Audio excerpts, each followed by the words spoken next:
Hey everyone, today I'm with Gena Pineda, dentist and owner of Creating Smiles Family and Cosmetic Dentistry in Collinsville, Illinois. How are you, Gena? I'm doing great. How are you, Mike? I'm good, I'm good. Thanks for joining me. Thanks for having me on. Yeah, so one thing I wanted to start off with is ever since I've known you, I know a couple things.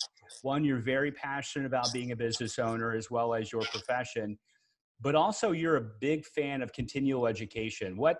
Why is that? What drives you?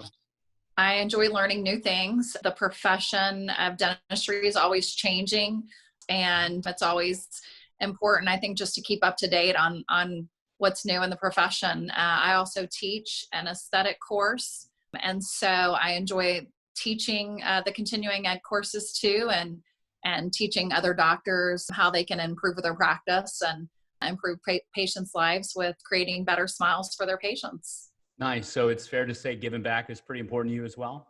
Yes. Yeah. Yes. Very cool. So it's May 7th. We're in this dang shutdown, right? How are you handling this both personally and professionally as a business owner? Well, I feel like I can probably say better now than weeks prior. I think I've just finally come to the conclusion that it's gonna come to an end sometime soon, hopefully. And so I feel more at peace with it now than I did if you would have asked me probably a week ago or 2 weeks ago. Yeah. I was not in a good place. But, I know that there's always a beginning, a middle, and an end. And I just really feel like we're getting down to the end of it. And that's just given me a sense of peace and knowing that we'll be back to work soon and back to helping our patients. For sure. I think it's pretty common when we go through adversity, right? That initial period, we're almost in disbelief. And then at some point we kick it in high gear and we start just doing what we have to do. Is that Yeah. fair? Yes. Mm-hmm. Yeah. Yeah. So, are there any lessons you feel like you've learned as a business owner that you plan on implementing going forward because of the shutdown? Yeah, I really believe in my office we had systems in place. And so I always feel that that's important. I think improving those systems is probably what I've learned that I've needed to do, and creating different systems. And actually, I've learned more about the front end of my office. I've been practicing 20 years, Mhm. and this was the first year that I've ever had to step into a role that I wasn't prepared to do. Mhm. And so I really learned a lot about that front end and what the girls do to help me out in the front, which has made me appreciate what they do Exactly. up there and how they communicate with patients. And so I think it'll just, be better for me and for the office in the long run. Yeah, So, I can't help it, but envision your front office people kind of smiling, seeing that you recognize how difficult it can be, for what they're yeah. doing, and it's only Mhm. human nature. You don't recognize that when you don't do it. Yeah. Hmm. Do you Yeah. see yourself making any adjustments to your practice in the future once we get back to normal because of what we're Um, going through? yes. I mean, I am adding staff, adding more team members to the practice.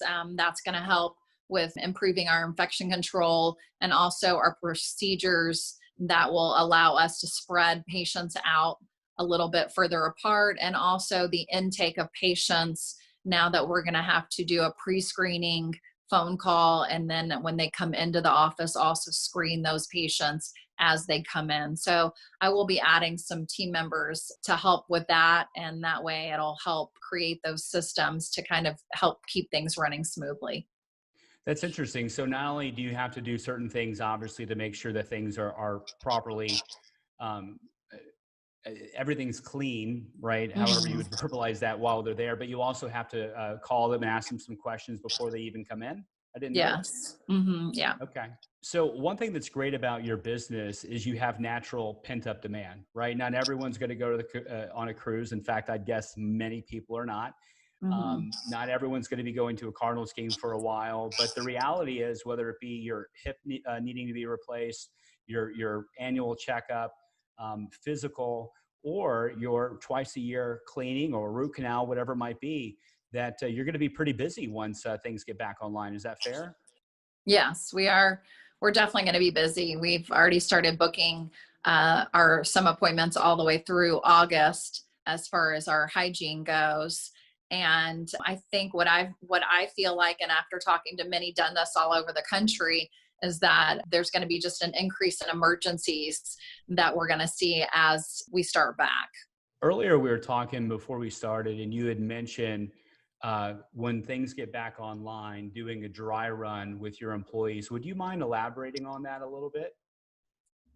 Sure. Well, I'm going to bring the team in and we're going to just have a meeting and kind of go over the comfort level of the employees that I have and making sure where everybody lands as far as their comfort level starting back. And then making sure that we're kind of all on the same page, or just at least appreciating that comfort level, that some may be more comfortable in certain areas and then others. And then also the dry run will begin with how we're going to bring patients into the office and manage our PPE, our protective equipment, and then also our infection control procedures, which we already have those in place. But now that we're spreading patients out and having to do the screening and having less patients turnover, but making sure that we thoroughly clean the office as patients come in and out, I think it's going to be important to keep the COVID and the pandemic down. Right, for sure. So one thing you mentioned, I couldn't help but think is obviously applicable to every business owner, in that you're doing the right thing by effectively getting together with all of your employees and trying to gauge their comfort level. And you know, that's a reflection of society. You're going to have a couple employees that, you know, are beyond concern. And then you're going to have some that kind of are just going to shrug it off as nothing. So it'll be very interesting how you adapt to that, those varying opinions, the varying comfort levels, and how that impacts your business and your structure of how you work. Yeah, we already, we already had OSHA guidelines. We already have infection control procedures that we've followed. So there's not a lot of changes to that. Mm-hmm. I think it's just making patients aware that we're just going to be even more diligent at our infection control procedures. We already have high heat sterilization units. So those aren't going to change. What really is going to change more for the team is going to be the gear that we're going to be wearing to help protect ourselves during the specific procedures that may cause aerosolization. Yeah. So. Are there any, is there anything that your patients should be aware of before they head back into your place? No, I think that we are following the protocol of the American Dental Association with the pre-screening. So we'll be screening patients based on things that you probably heard on the television. We take temperature when they come in the door, but we'll make a phone call. Have they been around any patients that have had COVID? Have they been out of town or out of the state?